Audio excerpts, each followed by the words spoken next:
On this week's episode, I'm joined by Pedro Andrade. Pedro is a young and enthusiastic entrepreneur who has been featured in Forbes 30 Under 30 list in Europe for 2021. He is the CEO and co-founder of Hunter, and their electric skateboard was considered by Times Magazine as one of the best inventions of 2020. And this is some of his story. Welcome back, or welcome to another episode of Portugal, The Simple Life. And I'm really excited to be joined here by Pedro Andrade. Pedro, thank you for joining us, and how are you? Doing well, fine. Just a bit tired, but yeah, it's the level of a startup guy. We're going to get into what's making you so tired and keeping you so busy, because it's some exciting stuff. But maybe you can just start off by telling us a little bit about you. Yeah, so my name is Pedro. I'm 25 years old. I'm from Madeira, more precisely Funchal. I lived there until I was 18. Then I moved to Lisbon to study at ISCTE, marketing. And yeah, I've always wanted to be an entrepreneur. I decided I wanted to have my own startup when I was 12, and it has been since then my main focus. I've tried lots of things, but Hunter is the first one that's really having a huge global impact. It's my second startup. The first one was more like a school, okay? We made wallets. It was a craft wallet.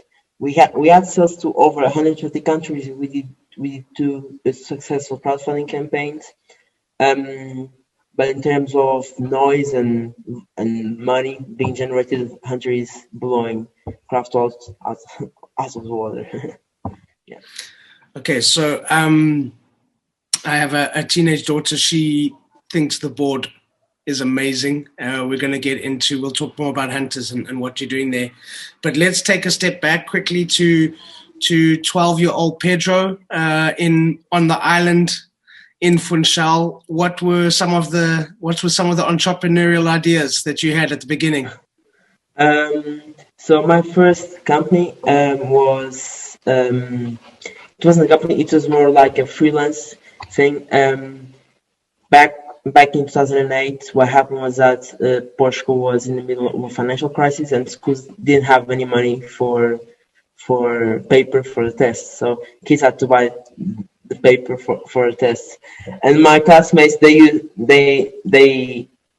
like before the test they had to go to the paper shop and get the paper, but they had no patience for that. So I simply told them, okay, I'll go there for you, and I'll buy the paper for you, but I'll charge a premium. And I was charging like 7 times more, and they were okay. Yeah.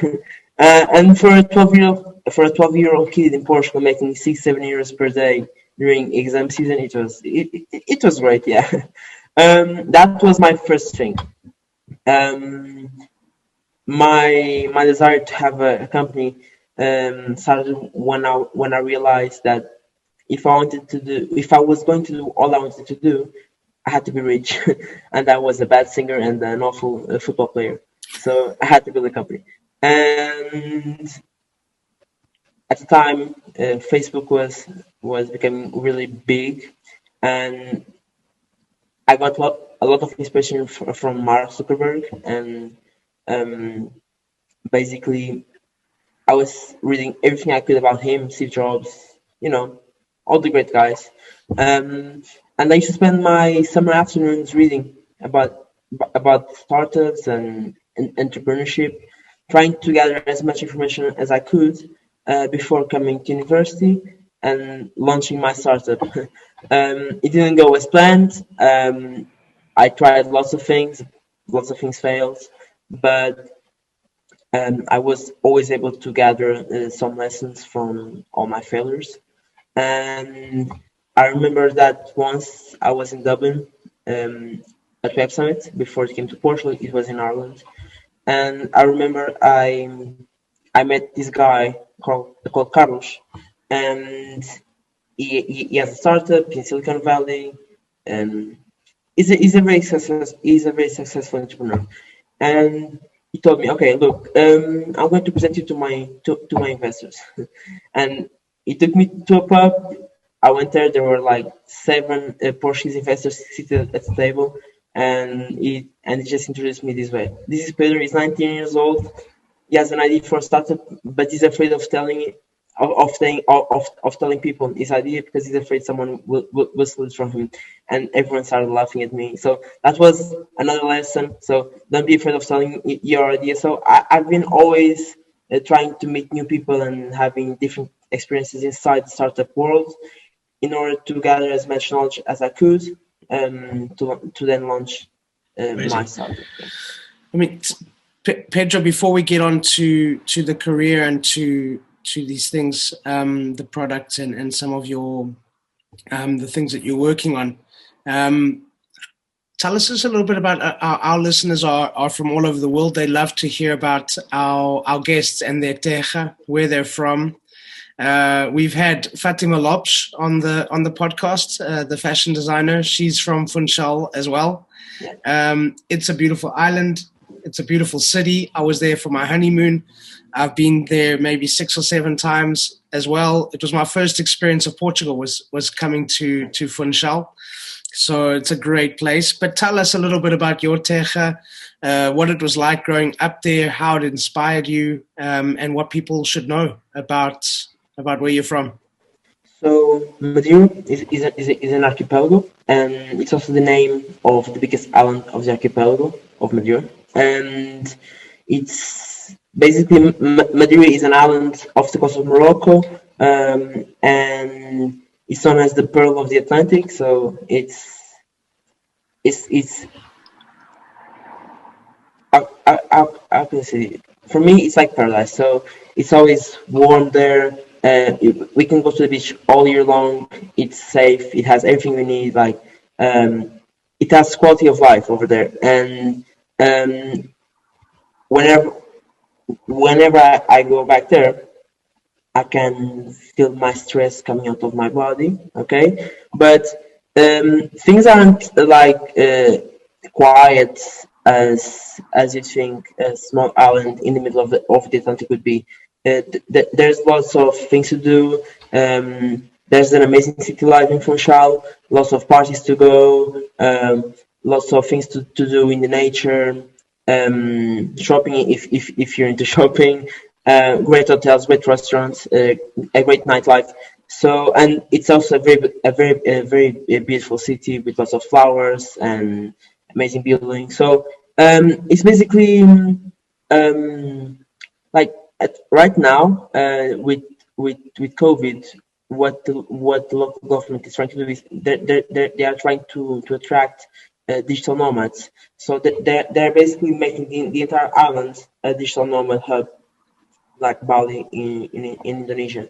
And what you're doing to make this happen, they're giving free co-work space and lots of partnerships with places for people to stay, and they're basically giving people a place to work in paradise in the middle of an island with a lush forest behind you and the sea in front of you. So lots of great service locations, amazing food, great weather all year round. So yeah, go there. Amazing food. Lapas, Bolkak. I mean, come on, it's great. I saw that you were there recently dancing under a waterfall. It was one of my things. I remember my parents driving me around the island, and to wash the car back then, you could only do it by going under one of those waterfalls that were by the tunnels. Really, really fun. And then, I mean, what brought you to Lisbon? Because Lisbon is now where you live now. And tell us just a little bit about where you live now and why it's a good fit for you. So I live in Lisbon because I came here to study, and I basically met my co-founders here, and the startup is based here. So that's why I'm in Lisbon. It's a very cheap city. It has everything we need. Honestly, I do feel that I'm in a stage of my life that I need the bigger city like London or New York. But I always see Portugal as a place to come back and relax and do more work and maybe retire one day. Yeah. Pedro, growing up in Portugal, I mean, you're still a really young guy, but growing up in Portugal, those initial years, and then the times now that you've had, where you've been able to travel overseas. You mentioned that you've gone to Dublin. I know you've been to other places around the world. Going to those other places, what do you appreciate about home? What do you appreciate about Portugal? Yeah, and this is something that Portuguese tend to be a bit pessimistic about their homeland, but whenever they go abroad, they change their mind. Like the weather here is always good. The food is so good. Like everything, like quality doesn't mean expensive in Portugal. Okay, and that's something that you can take for granted outside of Portugal, at least in the countries I've been to. So yeah, and that feeling, and sorry, not that feeling, that fact is already being discovered by lots of people all around the world. And for example, there are lots of French in Lisbon. Why? Because they're tired of Paris and they're coming here to a city with everything they need, but much cheaper and with the same life quality. Yeah. And I mean, what about as a place for you, as a thinker, as a creator, as a businessman? So much about doing what you do is being able to have that room to think, that space to stop and to find a solution. How does Portugal and where you are give you the room to do what you do, and how does it inspire you? Yeah. So it's not it's not only room to get inspired, but it's also having a community around us that help us get inspired. Why? Because something that I feel in the startup community is that everyone wants to help each other. And if I have a problem, look, I had a very serious problem with payment gateways when I launched Hunter. Basically, we sold so many units in such a short time that PayPal blocked our account, and they thought we were scamming or selling drugs, something like that. And I was asking everyone for help, and lots of people introduced me to very high level people in PayPal, and basically we were able to solve the problem in 3 days. Okay, and this would never be possible without the help of the community. And lots of times I have doubts. I just type something in Slack. Look, guys, I need help with this. And there are communities of Portuguese entrepreneurs that count with hundreds of people in Slack or in Facebook, and they just help. And that's something that I feel that since the Portuguese ecosystem is still very small, people tend to help each other because they know that if this guy grows, that's also good for me, and that's good for the entire ecosystem. So yeah. Do you think? I know that you're involved with Alicipio, with Tosha and Jose. Tosha's been on the podcast, as well as Diogo Mosh, who did the Safeway machines. And I know it's like quite a small community of people, but everybody helps everybody. But I mean, don't you think that's something that's also quite Portuguese? Is we help each other. There's a community, and we try to help where we can. Yeah. It's at least it's something that look. I've always asked for help for everything, and I've always gotten a positive answer. Only once did I get a negative answer, and it was from an American. But I'm not saying that American people are bad people, because all the other helped me, but I've only got a negative answer. Yeah. Yeah. Regarding Tosha and Jose, they're our investors. So yeah, we are inside that community, and it's great. It's really great. Yeah. Because I mean, one of the things that we spoke, and it was actually similar to what you said. One of the things I spoke with Tosha about was that spirit that we have in Portugal of trying, of where it's necessary to work together. That it's better, two heads are better than one, four eyes are better than two, and it's good to collaborate. But Pedro, tell us a little bit about how Hunter Boards came about. Congratulations, first of all, because it's been voted one of the top 100 inventions, I think, for 2020, if I'm not wrong. And you on the list, sorry? By Time, yeah. Yeah, by Times Magazine. And then you were on the Forbes 30 under 30 list for 2021. So congratulations as well. That's a wonderful achievement. But just tell us about the board. Tell us how you guys developed this. As much as you can, why it's produced here. I know you produce in Alicipio, which is a place, it's an industrial zone near to Lisbon, but just give us a little bit more information about that. Yeah, so basically, one of my co-founders, Miguel, he was developing an electrical motorcycle, and he had to test the electrical components on a smaller scale, because if something exploded, the explosion would be smaller. And so we decided to build an electrical skateboard. And while he was doing his research, he found out that there was a gap in the market for an e-board with an integrated suspension system. And that e-board was also light. So basically, there are e-boards with suspension systems, but they are very heavy. They weigh 40, 50 kilos, and we have built one that weighs 8 kilos. Wow. So it was a very long process, and we started work on this in November 2017, and we only launched in September 2020. So lots of patience, lots of patience and hard work, and also courage from our investors to believe in such a crazy idea. So kudos to Alicipio and Ideias Glaciares. It has been great. We have sales to over 20 countries. Our biggest market is US. I love Americans because of that. 80% of our sales go over there. It was also the same with Craftwallet. So over 80% of our sales went to the US. So basically, we can see a pattern that our products tend to sell better in the US. It's a market where people have a much higher purchasing power, and they're also more open to new products, and that's amazing. Unfortunately, that's something that we don't really find in Portugal yet. But as we know, the United States are like for most cases the place in the world where trends start. So I really hope that trend comes to Portugal. Alenquer.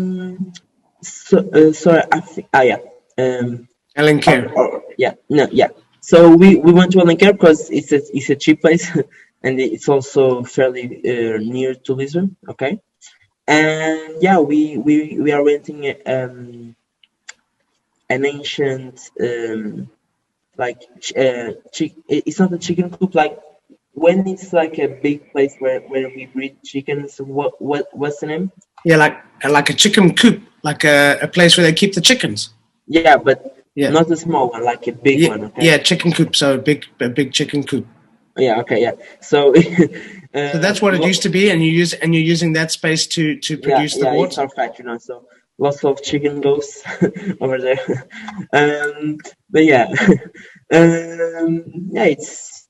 It's a good starting point. So we have been able to scale our production over there, and our idea is to just keep growing.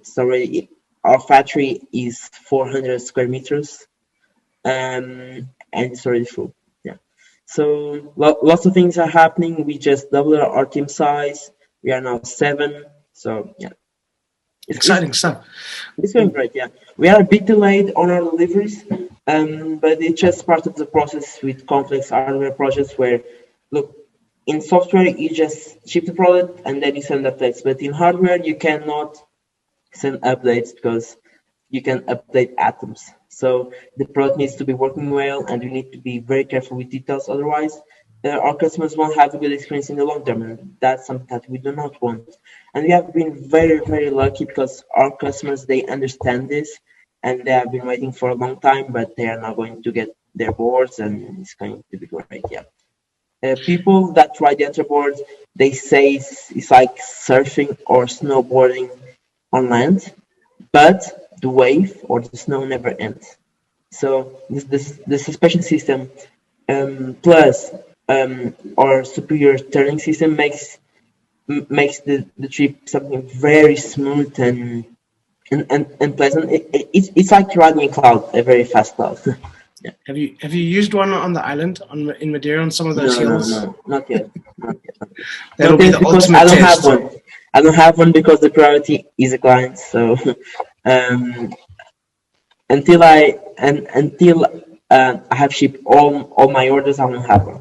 So, Pedro, I mean, the two questions that I want to ask you regarding, just production and business in general here in Portugal.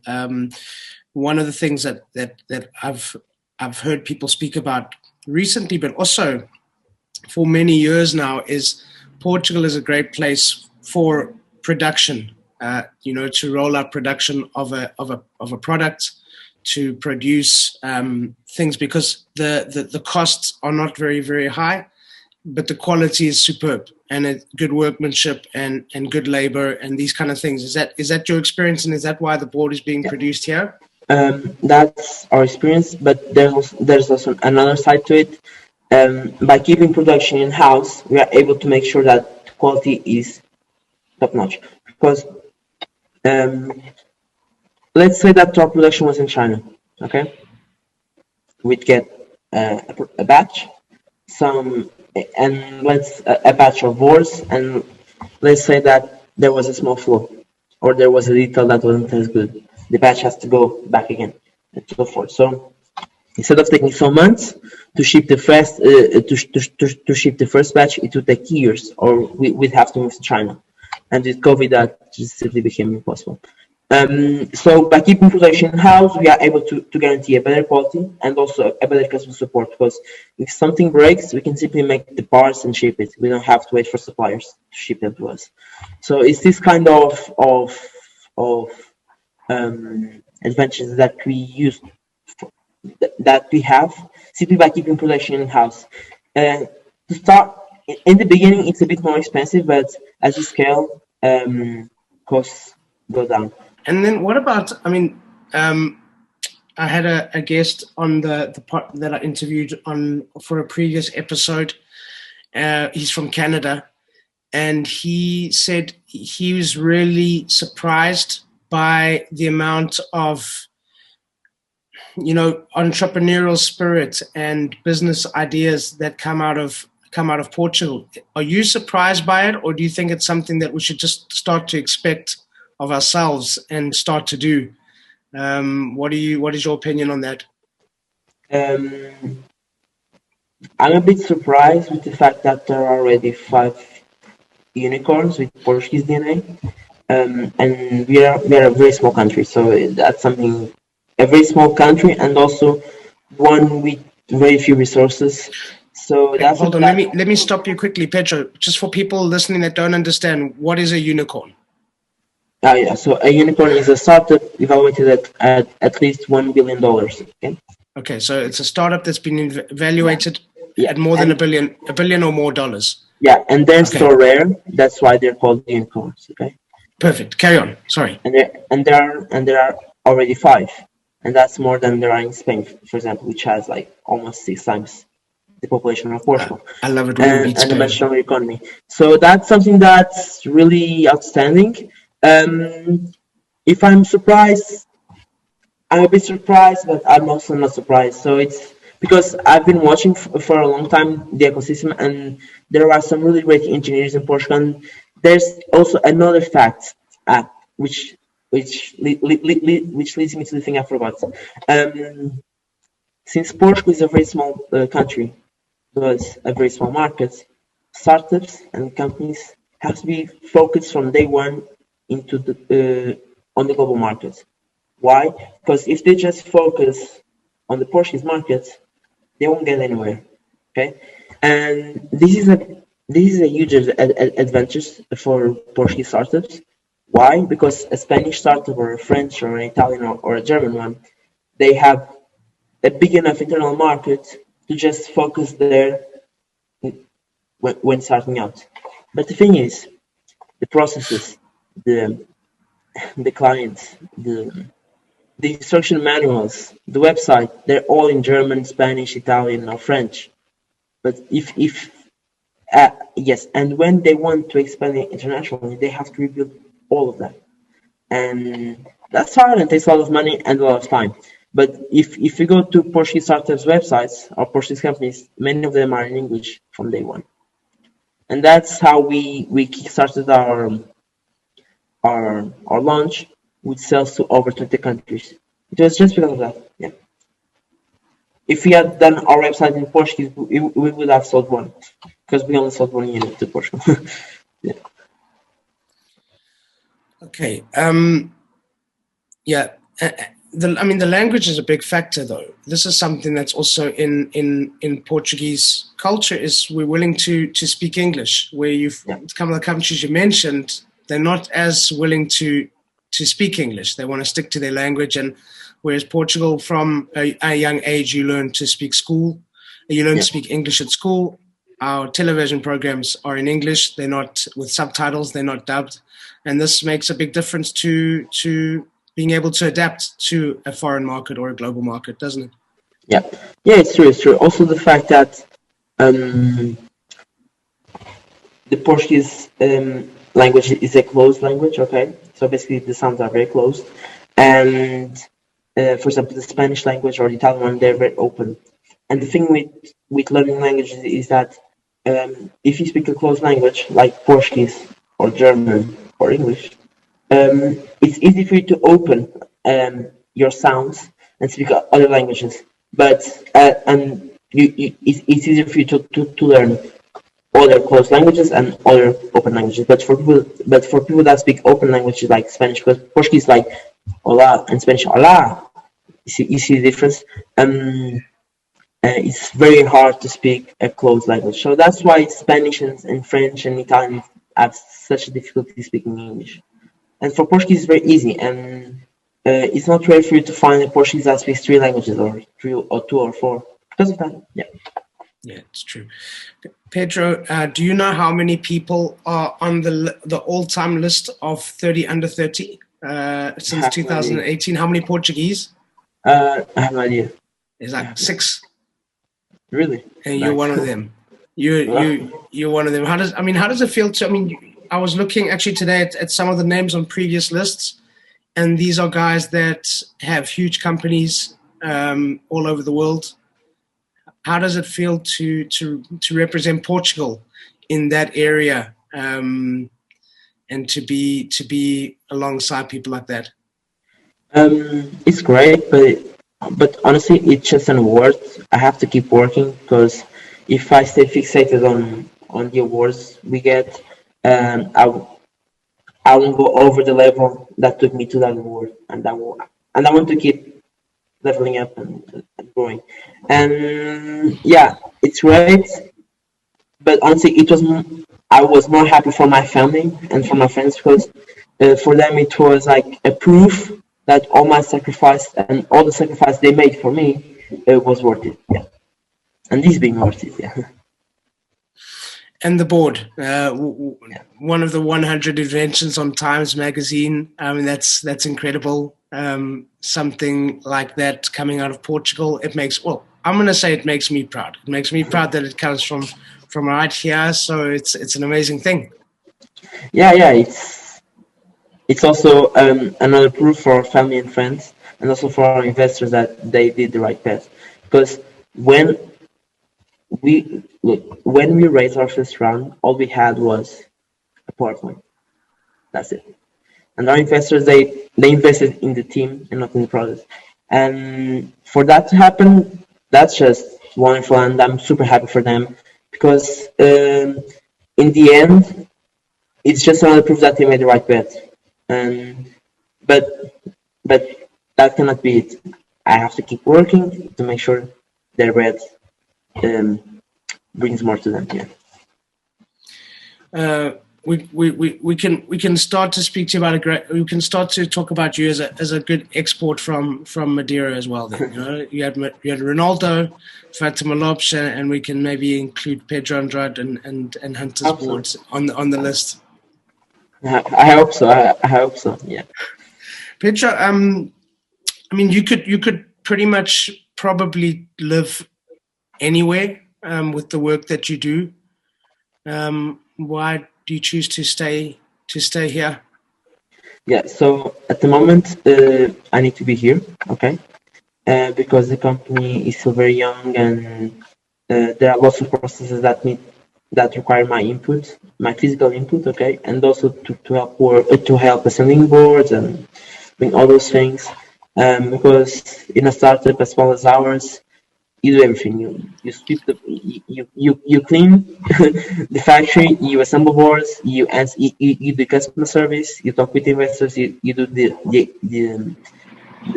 financial things, etc. So I need to be here, but I know that as the company grows, I'll have more freedom, and I have this feeling that I'll have to move to the US in a year or so.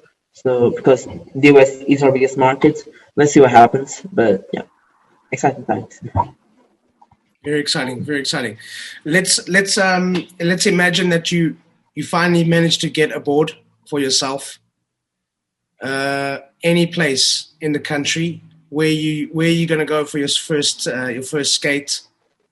What location? Yeah, I'm going to Madeira. Definitely. Madeira. Yeah. In the mountains, along the beachfront. Yeah. Where are you going to skate? In the beach, in the city, everywhere. Yeah. All right, and then once you finish your skate, what are you having for lunch? Probably espetada. Yeah. Okay. So this is something that's unique to Madeira, and it's a speciality. Explain to people what espetada is, because it's delicious. So, it's my favorite. One of my favorites. It's basically a wooden stick with meat sticked on it, and then it goes to the fire, and then we eat it with fried corn and fried potatoes. Yeah, it's great. Yeah. It tastes better on the island. Yeah. It just tastes different on the island. Amazing. Well, what have you got coming up next? What's happening next with the boards? What are you looking forward to?